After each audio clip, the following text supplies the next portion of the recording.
The hard copy documents live in a filing cabinet that we built, and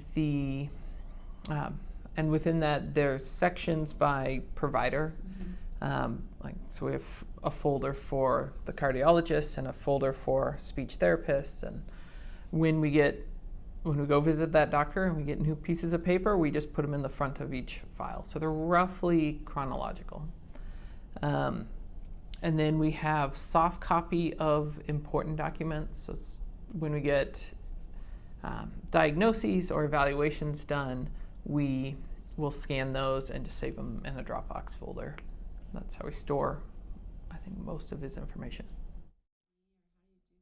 There are a few documents that are repeatedly valuable, such as his autism diagnosis, his genetic diagnosis, and most recent speech and behavior evals that we have multiple copies of.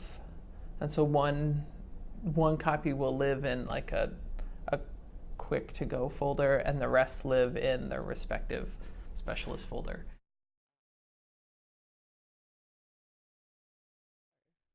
One thing that we did was keeping an ongoing running notebook, and we have two of them. We have one for when we're inpatient in the hospital, and we put things in there like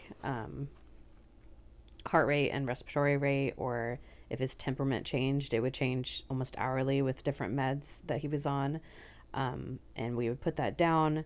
And so then if I had to go home and see the other kids and Daniel was coming back, he would see what happened earlier, even 2 hours before, or earlier in the morning when his labs were drawn and they were drawn on a certain limb, and now that limb is showing signs of clots, or different things that we would need to know what was happening in that morning.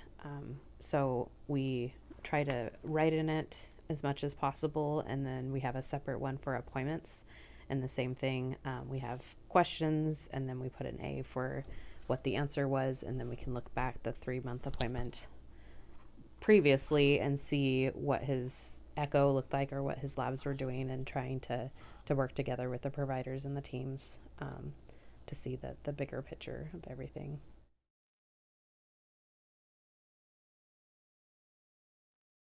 I have a binder for her school documentation and her medical documentation, and each provider gets their own little tab section, and I just keep everything in there.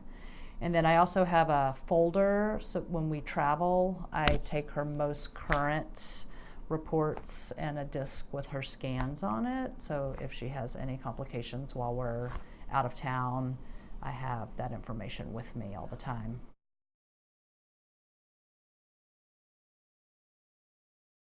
Mine is a binder system, so I carry with me to appointments. I'll have just like a peachy folder, or if I remember it, an accordion file that'll put all the documents for that day, things I need to take with me that I want the doctor to see maybe.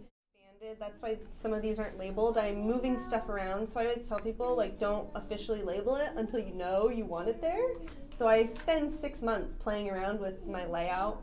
And then her very first one is always the last time we were inpatient. Why we were there, I highlight it, so that way I know, like, oh, that's why we were there, that's when we need to come back.